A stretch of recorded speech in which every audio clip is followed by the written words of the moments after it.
আপনারা দেখছেন দৈনিক আজকের নয়া বাংলা টিভি। আমাদের সাথে থাকুন। দিঘলিয়া উপজেলার বারাকপুরে বেগম খালেদা জিয়ার গায়েবানা জানাজা নামাজ অনুষ্ঠিত। জাহিদ হোসেন, দৈনিক আজকের নয়া বাংলা টিভির ভ্রাম্যমাণ প্রতিনিধি।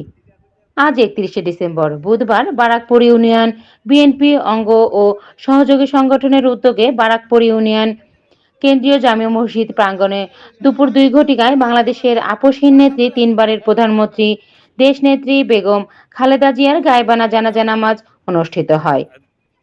উক্ত জানাজায় উপস্থিত ছিলেন শরীফ ইকবাল হোসেন, মোল্লা শফিউদ্দিন শাফি, আলম চৌধুরী, গোলাম শেখ, ইমামুল শরীফ, মোহাম্মদ সোহাগ বিশ্বাস, সনি মোড়ল, সোহেল রানা, হুমায়ুন মোড়ল, সিরাজুল ইসলাম, হিমেল গাজী, রাহাত হোসেন, আসলাম মল্লিক, নাসির মোল্লা, মোহাম্মদ হালিম বিশ্বাস, মোস্তাক সিকান্দার, জাহিদ হাসান, মোহাম্মদ মনিরুল ইসলাম, হাবিবুর রহমান মোল্লা, আনোয়ার ফরাজি, তৈয়ব শেখ, রাজ্জাক শেখ, রানা শেখ, বুলবুল শেখ, নাজমুল গাজী, সিরাজ মোল্লা, আওয়াল হোসেন মিঠু, রাহাত হোসেন, মান্নান বিশ্বাস, এমামুল, রোহান বিশ্বাস, রকি শেখ সহ ইউনিয়নের এবং ওয়ার্ড পর্যায়ের নেতৃবৃন্দ ও স্থানীয় গণ্যমান্য ব্যক্তিবর্গ এবং মুসলিমগণ।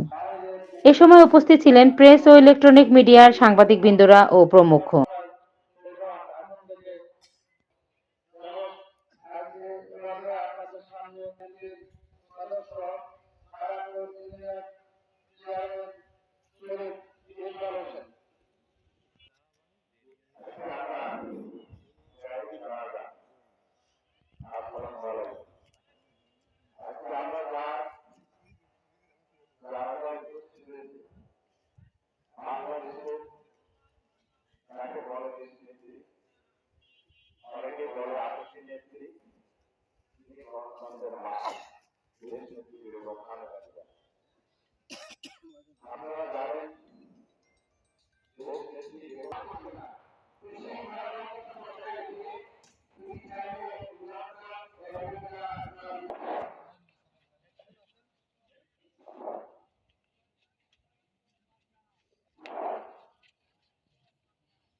আমাদের সাথে থাকার জন্য আপনাদেরকে ধন্যবাদ।